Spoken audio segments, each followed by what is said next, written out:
বাবা। হ্যাঁ, কি আছে বল। বাবা, আমার 500 টাকা লাগবে, হবে তোমার কাছে? আমার কাছে অত টাকা নেই, আমার কাছে 200 টাকা আছে, নিবি? লাগবে না আমার 200 টাকা।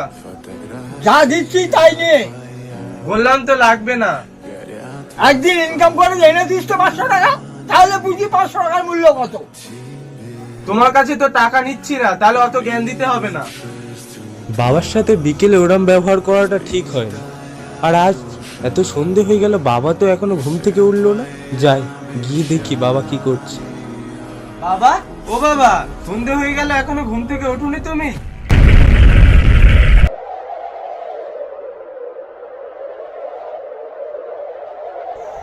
বাবা, ও বাবা, বাবা। উফ,